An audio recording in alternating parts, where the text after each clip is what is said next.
And welcome back to episode 155 of the Weekly Tech Wrap with me, Jay. And me, Carl. And the first episode of 2024. It is. Though I have spent the last couple of days writing down the date as /23 as opposed to 24. Because,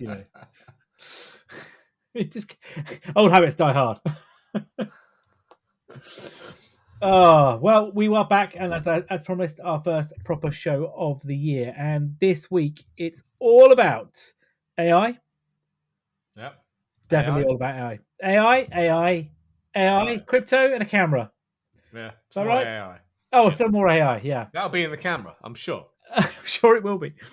So we are going to talk this week mainly around the latest updates from an AI perspective. We're going to talk about a little bit about SBF, old Sam Bankman-Fried, who you may recall, him of not Alameda Research. That was his other company that he got done for.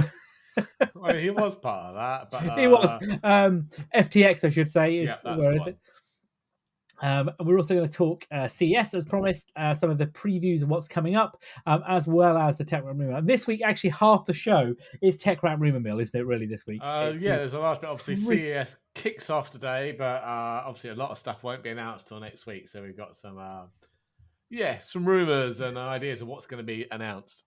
They have indeed, isn't it? So let's kick off the first thing this week, which is the release from Microsoft of their new Copilot application, which is available on iOS and iPad devices, isn't it? So Copilot is effectively what was called Bing Chat, wasn't it? Yeah. But it's now kind of broken out into its own app. And so it's separate from Bing. You don't need Bing Search. It's just a dedicated Copilot app, isn't it? So you can do your talking to it, can't you? You get it to go research your stuff. You can get it to generate images as well using DALL-E, isn't it? It is DALL-E 3, yeah. And and you can even choose between GPT 3.5 and 4 if you want a beefier model. See, what I want to know is what makes this different from ChatGPT 4 that you're paying for with OpenAI. Now, I do pay for OpenAI at disclaimer. $20 a month cheaper or whatever it is. Yeah, and I guess the only difference is I get access to all of the GPTs as well, the separate ones. Yeah. So coming soon, OpenAI are going to be making the store available to the public. Okay. So you can publish your own GPTs on there that you've been creating. So I guess that's one of the things. And also, I was able to make my own GPT, wasn't I? Remember I talked about that before? You were, yeah. Which is good, but it needs some work. But really, this gives you all of that benefit without the cost, doesn't it? In the app, and obviously it's iOS. So if you've got a Apple Mac with using Apple Silicon, you can just download the app as well and actually have a dedicated app on your Mac. And do you know what I did earlier today? Did you do just that? I haven't used it, but I have got it installed.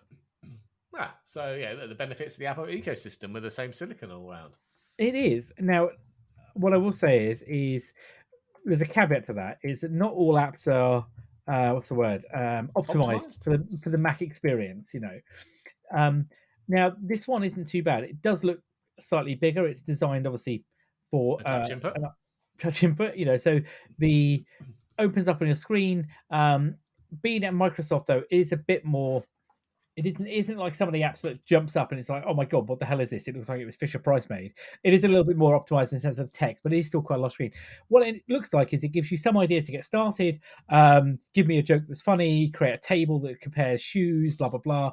And it says, hi, this is Bing. And it says, I use AI to provide you with web searches, and you can then ask it questions.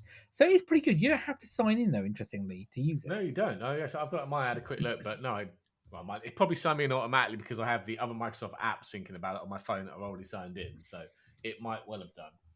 Yeah, but on the Mac it didn't. So that's still interesting. So I did ask it, what makes you different? It has automatically signed me in. I've just opened up. Yeah, I'm automatically signed in because I'm already signed into the other Microsoft apps. Oh, that would make sense. Yeah. So I've said to it, what makes you different from the OpenAI chat app? And it's thinking about it. And it says searching for differences between Bing Chat and OpenAI Chat. So even though it's called Copilot, it still refers to itself as Bing Chat. So you've got an identity crisis. Yeah, excuse me. And it says Bing Chat and OpenAI, both powered blah, blah, blah. The differences it reckons are Bing Chat's powered by a testing version of GPT model. Now, the caveat here, of course, is it's pulled this information from the web. So this may not be 100% up to date at the minute. Yeah. And it says the OpenAI chat app uses GPT-3 model. well, that's not technically true, is it? And it goes on and says things like Bing Chat is tuned for search and integration with apps. So it must be again some of the back end model that Microsoft have been tuning on this particular version of it. So yeah, I'll get to use it some more. It does look pretty good. Yeah. Well, speaking of that, and one thing you won't be getting on your phone or your iPad or your Mac is a dedicated Copilot key on your Windows keyboard. No, this was pretty impressive, isn't it? Because this is the first time in what 30 years there's been a change Oh to. yeah, we got the Windows key, didn't we? Was that with Windows 95? Must have been, I think it surely. was, wasn't it? Yeah, yeah. Yeah, we got the dedicated Windows key. It's been sat home on the left hand side, just next to Control or between Control and Alt for 30 years. So yeah, we're now getting a dedicated Copilot one on the other side. I think it's replacing the old is it menu key next to Control? Yeah, and the Windows key traditionally Yeah, powered the start menu, didn't it? You pop that, the yeah, start menu popped up. But now, given the way that Windows 11 looks, start menu doesn't really exist, does it, in the same form and shape? So, and the way, if you think of how a Mac works, a Mac, I can press Command Space and start typing for anything. And Windows 11 has that similar functionality, doesn't it, when you press that button? So it's probably a natural move to use the Copilot integration to do those searches which are local and external yeah, to pull up apps and documents and things. But yeah, pretty yeah. cool. But of course, if you don't obviously have Copilot in your area, it's not rolled out everywhere, is it? No, When you press that Windows key, I think key. you just get the I think no, I think you just get the Windows 11 search when you press that key instead. Uh, Obviously, if you do have it in your area, you'll get the Copilot sidebar whiz out and allow you to start typing. Yeah, so you know the kind of way to do. I mean, I can see why they're doing this because it'll have integration with all of the ecosystem, won't it? Yeah. Well, you'd like to think. So I'm guessing in the background it should be able to talk to Outlook if you've got there. It should be able to Will it talk though? to. Is it? Well, I said should. My I said understanding so far is it's just the Copilot sidebar, which is speaking to Bing Search. It's not integrating with your internal stuff. yet. Yeah, No, yet. No, that's true. I'd like to think though at some point that it should do that. It should have integration with the app because that's all you want, isn't it? You want the ability to search in there. I want Add to a, ask questions about my data sources. yes, or get it to things like I've got a doctor's appointment, 3 o'clock Tuesday. Add that to my My calendar. calendar, my emails, possibly my messaging, all my files and documents. Yeah, that's the way to do it. I think That would be great. that would be really great. So we're going to be seeing this on new hardware coming soon, aren't we? From the spring, I Yeah, believe. so So is it Surface. starting later this month? OEM partners, and of course, the next batch of Surface devices will all have it on as well. Yeah. So look, everything has to evolve, and the Windows key. It's been good to know you, to use you, but now it is time for us to fly with our Copilot. Well, you're having both keys, so it's not going away. Well, it's not going away. But are you going to use? Why would you use the Windows key if you've I got use the the Windows Copilot key key? all the time. I use the keyboard to navigate most of my things, and it's all done by the Windows key. Yeah, but given that this will do very similar, I can see it'll It take a won't long. launch apps, not for another year or so. Muscle memory is the other problem, though, isn't it? It You is. and I, and I mean, like I say, obviously I drive a Mac these days, but Command key is a Windows key, and everything's Command something, or Yeah. Windows something, isn't it? It's muscle memory. You get used to it.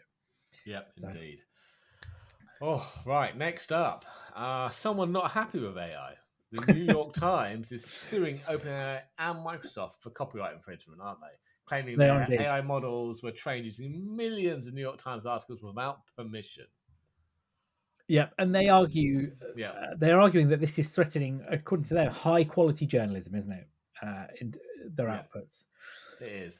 Yeah, so they're basically alleging that ChatGPT and Copilot can generate verbatim Times content, closely summarizing it and mimicking its style, undermining Times' relationship with its readers and, more importantly, its revenue. So there was the way this came about, wasn't it? Was after there were some examples published of a New York Times article and then a similar GPT Yeah. produced article, wasn't it? And it was almost word for word exactly, wasn't it? You had to look closely to see what the differences were in that. So the argument is that, as you say, New York Times are saying that along with other news sources, OpenAI have been training a model on it. Which, let's be honest, though, of course they're going to be doing it. They're going to. It is sucking up the internet, isn't it? Really? Yeah, it's open to the public. I've just gone there now, and it hasn't asked me to sign in, and I'm not even in America for a start. So But no, I can access the documents. I mean, the other that comparison about the New York Times article and the one from OpenAI, the argument could be made that maybe they use OpenAI to actually generate the article. I'm Prove just it. putting that out there. You know what I mean? It could work both ways. It could work both ways, doesn't it? So what we're seeing now though is obviously New York Times is suing both companies and Microsoft as well because they're arguing that Microsoft is party to this because they have their Copilot, which we just talked about, aka Bing Chat, and obviously they are a major shareholder in OpenAI. Yeah. Yeah. And they're saying that both of those large language models, which power both of those sources, have done the same scraping. Now, what was interesting, as I said, though, is that New York Times, along with several other news companies, have put in place blockers, haven't they, to stop the OpenAI crawler? So apparently, according to this, BBC, CNN, and Reuters have all implemented similar data scraping capabilities from their site. But in the same sentence, the BBC themselves have said that they are open to AI-powered journalism. So I guess Yeah. it's on their terms, isn't it, more than anything else? Yeah, well, that's it. The Times apparently has unsuccessfully attempted to negotiate for months to kind of ensure that what they perceive as fair value for the use of its contents. But clearly, they haven't got anywhere, so they're now suing for billions in damages, and and also just to put a stop on that training on using its data. Yeah, so the BBC kind of was on that kind of a related part of it. They were saying that they are going to start using Gen AI to generate content, Yeah, and I can kind of see how you do it. I mean, because I tell you what I came across the other day, and I suppose I hadn't noticed it, was if you go to Amazon now and you look right. at a product on Amazon and you go down to reviews, yeah, Yeah. the first review is a Gen AI review Oh, yeah. It tells created. you what customers have liked or not liked about the product, doesn't it? It does Yeah, some kind of summarize and condense about what they do like, don't like, etc. yeah, and Yeah, I it had clearly noticed that. states, yeah, it says customers like ease of use, blah blah blah. They mention this, they mention that. Yep. However, and it does say though, not totally negative, but it says, for example, on this custom one I've just looked up, some customers differ on quality, and it states AI generated from the text of reviews, and it gives you a tick box, green of something that's good and grey for something that's I not good. hadn't realised it was, or I hadn't read that it was AI generated. I presumed it was based on what I'd Yeah. read, but I hadn't. I obviously missed the blurb that says No, it was. so you've got that now. So, and the same with journalism. If you were to think a large language model that could scrape different sources, particularly social media, there's no reason why it couldn't generate basic articles. I'm not talking about the high quality, well researched. I'm talking about, breaking news. I don't know, Yeah, elephant falls off a cliff. You know, you know what I mean? But something that basically can just give you the snapshot of what's happened it's a more as a factual report as opposed to yeah, as creative opposed to the report. Yeah, yeah, and then obviously the human journalist can come along and start to quantify and provide extra context to the story. But you know, this is it. As I was saying to somebody the other day, we are on the cusp of a revolution here, and we are on the kind of the next kind of yeah. movement into that. And AI is not going to displace everybody's jobs. It's not the same way. There are people still farming. Yep, but when the plow and the tractor came along and replaced the horse, farmers didn't go out of business, did they, overnight? People are still They having to do bought a those machine jobs. and did it themselves like 10 times quicker. Yeah, there are jobs today that didn't exist 30 years ago. Yep. Is it? And there are no, and the same thing will happen in the next 5, 10 years. There are jobs that will exist then that do not exist today, and I think AI will be doing that. And I So think we talked about this before, didn't about we? making your life easier, isn't it? I mean, a heads up, and I haven't told Jay this. I mean, today my notes, all my summaries have been generated by AI. So Well, there I've you go. signed up. I mentioned to you I'd signed up to that paid search service. Oh yeah, Uh, yeah. yeah, but part of that is they've got an AI chatbot called Fast GPT, but they've No, also got an AI summarizer, which I want. I tried using OpenAI to kind of just feed it an article, paste it in, give me a summary of the bullet points, to highlight a bit talking points, but I never really got a great response out of OpenAI for that. Whereas this one, I can just do it even from a search result. I can just say summarize this web page, and it's actually giving me some really good ones. I mean, I've double checked them to start off with to see how accurate they are, and they're pretty spot on. Found one or two mistakes, but it kind of summarized it nicely into like 7 or 8 bullet points of what to talk about. There's another really good tool out there, and again, no sponsorship or anything. Is called Notion. Um, Yeah, I keep looking at that. I'm tempted. and I've heard some really good things about it. And they do not the search capability which you've been Yeah. talking about, but they do the AI powered note generation and summary things. So Yeah. So you're right. A lot of these tools are there. They are existing. It's that just actually saved me finding. a load of time this morning writing my notes for the podcast. Sometimes it'll take me about an hour, hour and a half. I was done in 15 minutes. But yeah, because then, like you say, you get the real talking points. You Yeah, can add some flavor and color to that if you want to. But exactly. it's there. So I don't have yeah, to why read the not? whole thing and go, right, well, what do I need to actually surface out this article to talk about? I just, run it through that. 15 minutes tops, I've done all the articles today. So I think probably in another episode, we'll talk about my experience with this paid for search engine because it's been quite positive so far.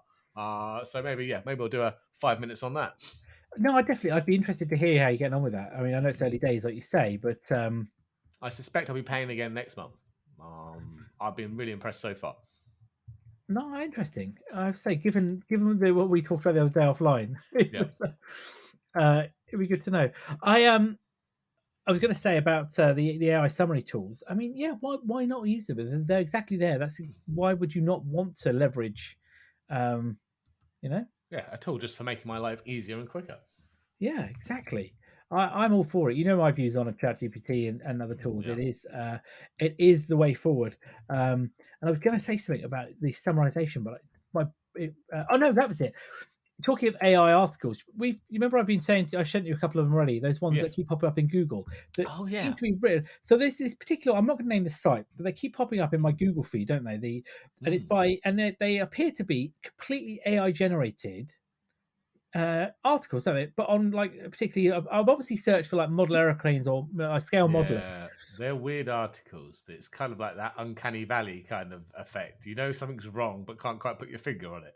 Yeah, and the weird thing about it Mm. is I I can't. Yeah, you're right. I can't work out what it is, and they don't look right. The product, the art, the things that they are, what's the word, Talking referencing, about, yeah. don't exist, do Yeah. they? No, it's very, very weird. Yeah, and it doesn't. It just I can't work it out. I cannot work it out at all. It's a very, very peculiar, um, Hmm. yeah, very peculiar way of doing. It. But anyway, I digress. I digress. Anyway, So yeah, so we were just talking about tools for saving time. Someone that's going to have all the time in the world soon is our friend SBF, isn't he? oh yes, he is, isn't he? Yes, he waiting for his sentencing, isn't he, at the minute? So. But whilst he's waiting for sentencing, he'll be pleased to know that there isn't going to be another trial. No, So there isn't. No. there was. So the U.S. prosecutors have decided not to go ahead with a second trial of the now convicted and, as you mentioned, imprisoned SBF, which was apparently due to a letter that was filed in the Southern District of New York at the end of December this year. So this was around an eighth charge related to conspiracy to make unlawful campaign contributions, That's the wasn't one. Yeah, it? But bribing they've politicians.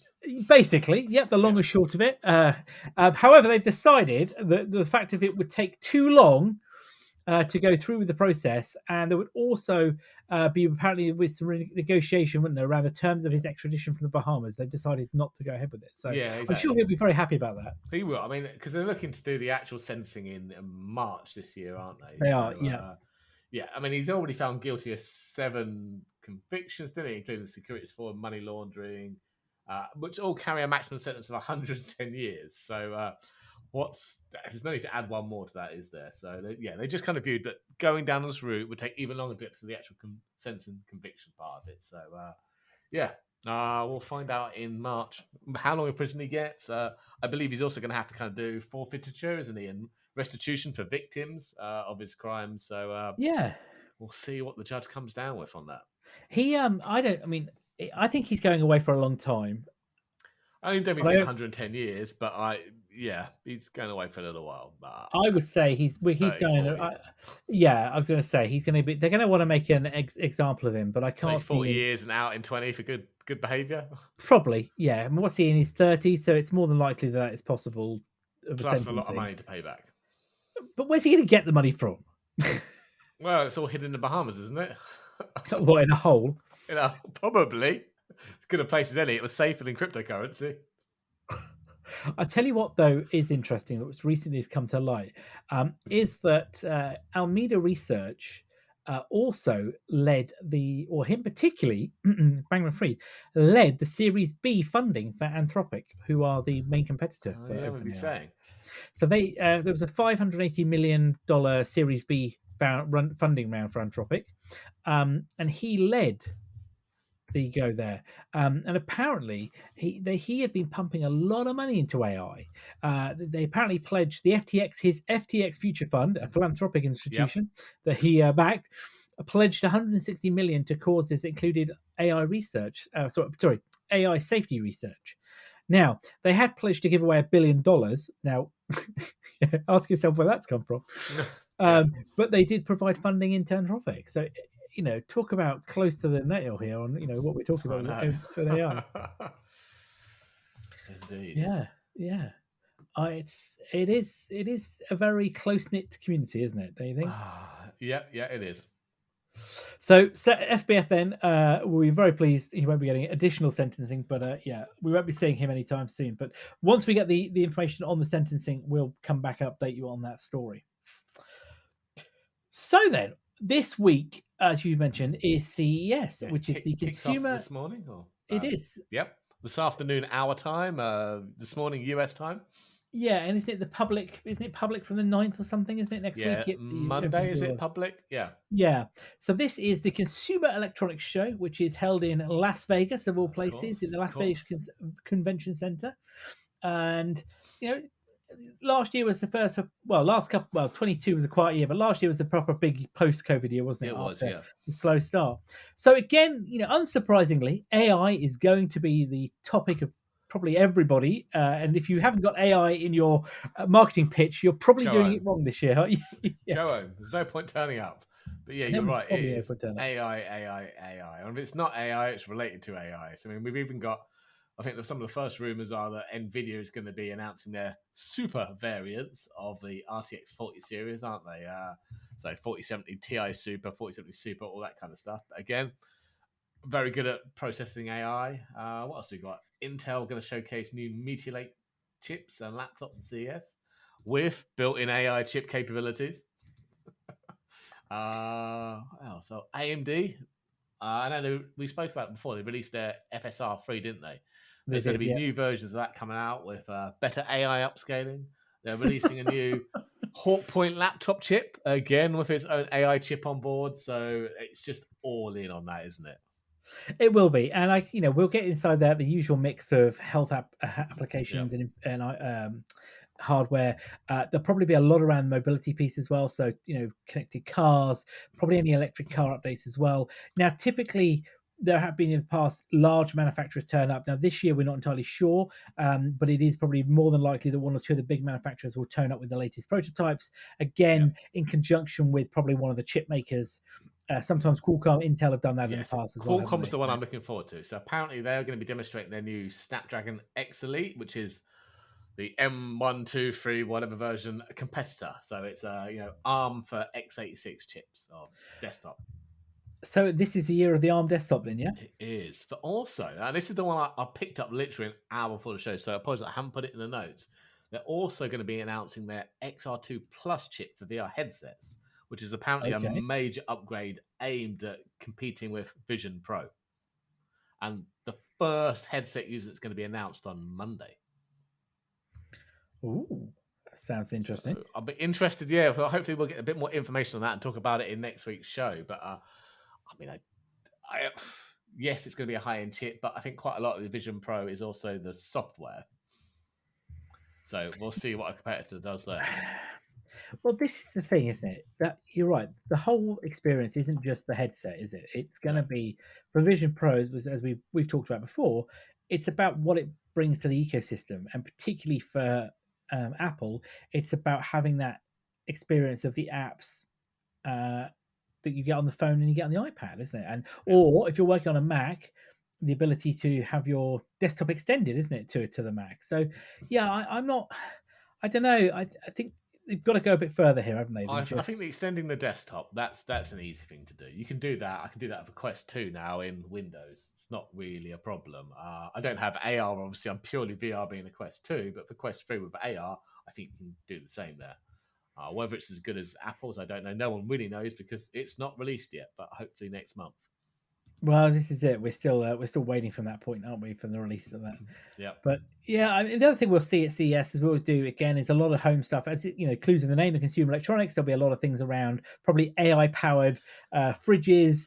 I bet you we get some kind of upgraded AI, what's the word, robot vacuum cleaners as well. Yep. There's going to be all of that as well. There'll be TVs lots as of well. monitors and TVs, won't there? Yeah. I was just going to say TVs are the usual thing. LG is a massive player in CS. We've seen them release absolutely humongous TVs before. Was it last year they released? Was it the 98-inch one last year? I can't remember. It might be the year before. But I think They more had that. interesting, TCL are bringing out low-cost OLED panels. But TCL do a lot here, don't they? They really do pump out some decent They TVs. do. I mean, I saw a review on it. It was a China-only one, 115-inch TV. I'm sure that was TCL that did it, and it was stunning. China only though, because yeah, it had to be professionally installed, but looked amazing. But it was, I think it was 11 grand, which is a lot of money. But when you start to get to those huge sizes, they go exponentially. I think some Samsungs have been 30, 40 grand. So it was very cheap for the size.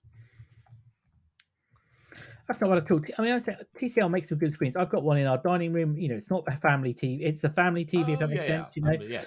It's not the main living room TV, which is all singing or dancing. It's just there for the kids to watch what they want to watch. Display. Yeah, and it. Do you know what? It's not a bad picture. All it uses is streaming sources. It's not plugged into anything else. But you could put in the Xbox if you wanted to, I guess. Yeah. But it's a nice screen, and I can't really fault it, to be fair. Yeah, so I mean, if they can bring OLED down to average consumer kind of pricing and still get all that benefit, it's not too much of a trade-off. That could be a big win.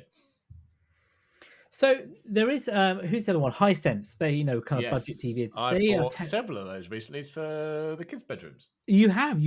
So Hisense are touting apparently the Hisense 110 UX, which is due to be demoed at CES, which is an ultra bright 110-inch TV. Wow. Which apparently, according to them, you're going to wait for this, claims to meet 10,000 nit. Wow. Yeah, that TCL one, I can't remember what it was. It was very, very bright, apparently, because the person I was watching, he'd originally built a cinema room and installed a 4K projector, but had this in for testing and was like, yeah, the projector's gone, I'm keeping the screen. Wow. Yeah. Well, we will next week's show. We'll be able to give you more of the updates of what's been dropped. There's also Sony have got a press conference on the 8th of Jan as well, where the rumored there'll be new E-mount cameras. So we will bring you all the latest and greatest headlines and announcements next week. But yeah, I think it's going to be a good show by the sound of it, isn't it? It's going to be lots of new tech. But yeah, if you're not doing AI, you're doing it wrong, clearly. So talking then of AI or powering, I guess what powers AI is you need a decent CPU, don't you? Really, you do, and even in the gaming world these days, you need a decent CPU. And Intel, of course, are plowing ahead with their Meteor Lake releases, and we have now the i9 14900KS, isn't it? Which has hit a phenomenal speed, absolutely bonkers in my mind, but. What is it? And tell us all about it. Yeah, so this is their KS is their overclockable one, isn't it? So it is. This is the replacement to the 13900 KS, and it will allegedly boost up to 6.2 gigahertz, making it the first factory CPU over 6 gigahertz. It's crazy because before, to get to that kind of speed, you would have had to have done some super cooling. You'd have had people. I think you still do need to do that with Intel's high-end ones. They do pull a lot of watts. They're not energy efficient, are they? So. Well, no, there is that. But I was thinking, you get people these nitrogen cooled. Oh, you do, yeah. Ones, you get kind of super water cool, all that kind of stuff, isn't it? So. To get to factory without having to do some fancy voltage overclocking, all kinds of stuff, or was it delidding it? Isn't it? That's the other one. Isn't it? Yes. This is quite, in my view, quite amazing speeds. I mean, I'm not sure what I need 6.2 gigahertz for, But and like you say, how hot does that run, and what's the TDP on it? And I bet that's not all core either. That'll be like a handful of cores. Yeah, no. So we've had some pictures that we posted on Yeah. the Chinese meshing platform QQ, which is showing the chip inside a motherboard. Now, some information has been obscured, so we can't, it isn't verified whether or not it's real, Yeah. but it does look like. Sorry, it's not Meteor Lake, Raptor Lake. Excuse me. That's It a is. Raptor Lake. Meteor It's a Lake's the Raptor Lake. laptop Sorry. ones, isn't it? Yeah. Sorry. My apologies. Yeah. Sorry. It does look like an existing Raptor Lake chip, but that's crazy. I mean, I have to say the 13 series that I've got for my gaming PC, the i5, is a phenomenal CPU. There's just, I know if you need high end, you need high end, but the i5s are certainly very good chips. I'm in that dilemma now. Really, mine's still the first generation decent Ryzen ones. I've got what, a 3900X. I could do with an upgrade, but if I go to the brand new ones, it's a whole new motherboard and RAM, and I'm like, it's an expensive proposition. So I might do the middle ground and just get the 5000 series CPU off eBay secondhand for like 200 quid, and it'll buy me some time. Yeah, that's a good idea. Because, like I say, if you have this 6 gig, what are you going to run with it? Because nothing's going to be multi-threading at 6 gig, is it? DCS, you need that single Well, thread or two as fast as you yeah, can actually, go. what am I on about? What am I on about? Sorry, yeah, actually, that is the Right, chip. new for DCS. laptop, new Buy, motherboard time. Grab yeah, the 6.2 gigahertz chip. buy it now. Yeah, we need that. Buy it now, definitely. So yeah, 6 gigahertz Intel chip. So Yeah. very good. And by the way, Intel will be at CES, and they are going to be apparently this again. They're all in on the AI conversation out there as well. So They are. I suspect there'll be more announcements from Mr. Gelsinger in the week or so. Yeah. So then, I haven't dinged the rumor mill bell this week because I say so much in here is the rumor. I thought it'd be just pointless to do that Will one, do. just But in case you're wondering where that was going. But it would not be a rumor mill without Michin Quo and Apple rumors, would it? it So would we've not. got some of those, and we're talking about the iPhone 17 now, aren't we? Not the 16 or the I was 15 gonna say, just released. where's my 16 gone? Oh well, it's a little bit about the 16 in there. So Quote is saying that the 17 basically we're expecting to get a big upgrade to the front-facing camera. So it's currently a 12 megapixel. We're looking to move to basically double up to 24 megapixel. And some of this has been rumors coming out of a company called Genius. So they apparently are going to be supplying the lenses, a new 6-element lens to go on top of that 24 megapixel sensor. That's up from the current 5-element lens. Now, I did not know that they're going to be doing the lenses for the 16, but they're also providing the lenses for the Vision Pro. I'd never even heard of this company, but No, I haven't. No, if they're making the lenses for the Vision Pro, they're obviously doing a decent job there, enough to impress Apple. So how long before Apple buy them? Yeah, probably next week. That'll be the announcement. But yeah, so quite a lot of upgrades there. They're saying that the 16s, which should be this September, as we are 2024, we'll be using a new lenses for the 5x periscope lens, again done by Genius as well. And you're also going to get how do I see it now? It's a new upgraded back camera as well. A 48 megapixel for the wide angle. Or ultra wide angle, sorry. So that would be quite good because you do have a resolution loss there. You do, but that's also playing into the whole 3D stereoscopic Yeah, video which is recording, isn't it? So you've got two 48 megapixel sensors there side by side. You can do that 3D movie stuff for the Vision Pro headset. And that's the thing, is what they wanted is people to start taking videos, didn't they, in the stereoscopic, so that you can then play those back through the Vision Pro. Yeah, well, whenever you buy them, even if you don't buy one yet, if you're recording in that by default, when you do buy one, or the Vision Non-Pro or whatever, when you get a cheaper version people actually afford, then you've already got the footage recorded. Yeah, that's interesting. I mean, given we're off a bit, isn't it, in terms of the release of this? Rather, we haven't got to 16 yet. We're wondering, so there still could be a lot changing here, isn't it? Well, you know what they're going to have to do though is they're going to have to not only up the storage in the phone, they're going to have to up the free storage in iCloud. Oh, massively. How many seconds of video footage at twin 4K are you going to get on your 5 gig of free iCloud allowance? Yeah, but don't forget. Yeah, but then there's always there's that whole thing with the iCloud, isn't it? That when you pull it back down off your phone, it doesn't play it in 4K. No. So there's a massive compression rate going on here. Yeah. my view of this is if you start putting bigger cameras on, you have to put bigger storage. There's no argument at all there. It is a counterintuitive element to allow people to take bigger resolution pictures, but don't let them store it anywhere. Why would you do that? It's like, I mean, I would just say stick a bigger SD card in there, but yeah. yeah, try that. Yeah, go ahead. You let me know how you get on with that. Yeah. So instead of buying a new SD card, I just buy a bigger phone. Well, that's Apple's logic, isn't it? It is, and people do it clearly. Of course they do. Of course they do. I don't know. I'm all for it. I just want to see it. I mean, given that I've started to think that the 14 is a good phone, but the camera, I don't know. Just I see some of the pictures being taken by the 15s, and you can't deny how the camera is better. You just cannot do it. But you're going to get the 16 in September, aren't you? So Well, yeah, patience, no, young grasshopper. I'm not going to go to the 15 at all. I'm not playing that game. But it just you see some of the pictures on it, and you think, yeah, actually, you know what? That telephoto lens is a lot better. yeah, but even better on the 16. It'll be worth the wait. It will definitely be better on the 16. I absolutely agree with you. So yeah, we'll hold fire. Do not worry, hold fire. Okay then. So talking of Apple then, and our last story of the week. It's a bit of a short show this week, I suppose, because the CES stuff is all rumors as opposed to reality at the minute. Yeah, exactly. Is this one? Do you know what? This one shouldn't be a rumor. This one should probably be in the bucket of it's going to happen. So they have a leaker. Was it UX1122? I can't know if that's how you pronounce it.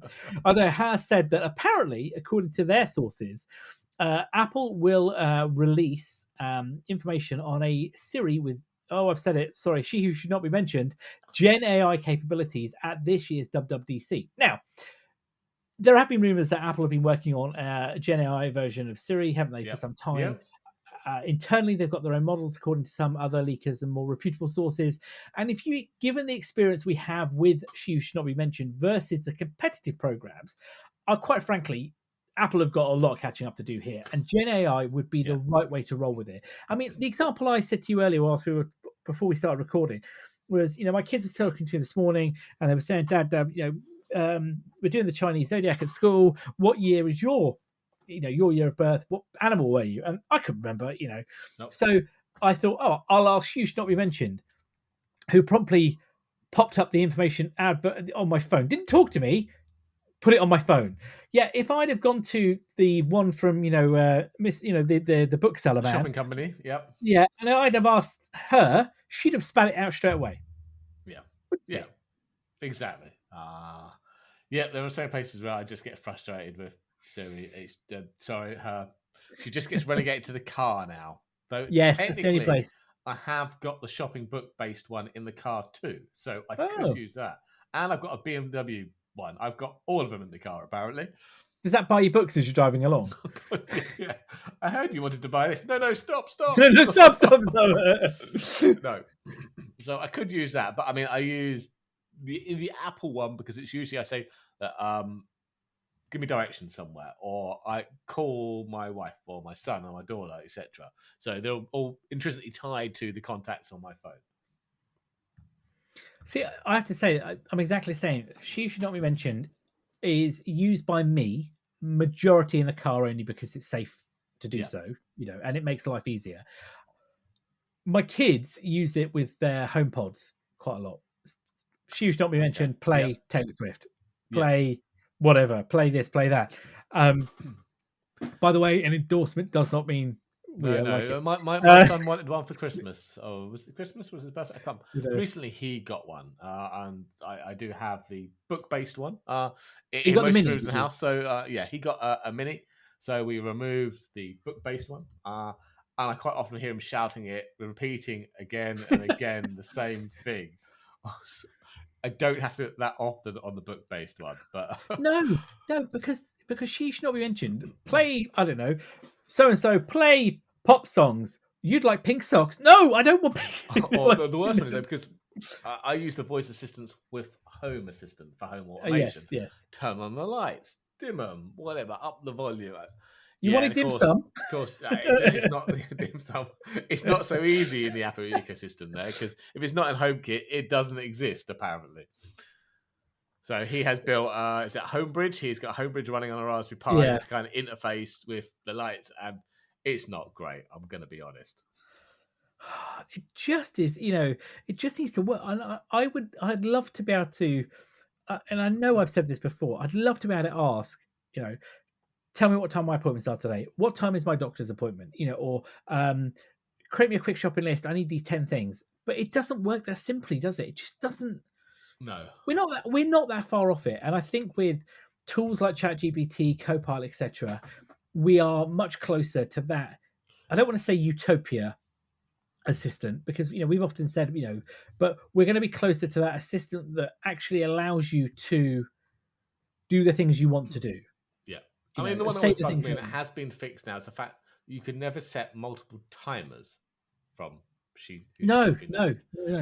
But on the book-based one, I could set like 20 of them, no problem, one after the other. The Apple one was, no, it just overrid the first one you put in. I'm like, well, that's helpful. Yeah, it just... It works now, eventually, in 2023. Yeah, it will. I think we will get there, and it's not going to be that far off, given how quickly things have moved. And I think 2023 was the year for breakthrough AI. Yeah. In the AI became mainstream, didn't it? Yes. And if you think that ChatGPT and DALL-E and was it Midjourney? Yeah, they've been around for longer than just 23. But I think they became into the public consciousness last year. I think this 2024 is going to be the year of AI, in that we're going to see actually real applications start to be developed and explored. And that will include, like, you should not be mentioned, and similar tools. That's personally speaking. Yep. So yeah, I look, there's a lot coming. There's a lot coming in this space, and one day it will work how we want it to. But then the minute it works how we want it to, it'll become like robot uprising, won't it? We're all doomed. We're all doomed, yeah. So yeah, well, I think that's probably a good place for us then to wrap up for today. Like I say, a slightly shorter show, but hopefully giving you something to think about for the next week or so. We will be back next week. I can't believe it'll be we're talking like technically the third week of January, isn't it? Or second week of January. So second week of January we'll be back with the updates, not upgrades. Well, there might be upgrades. The updates from CES, as well as all of the latest tech news for you. Of course, you can find us at techrant.online for all of our show notes information, which I may start creating them with AI as well.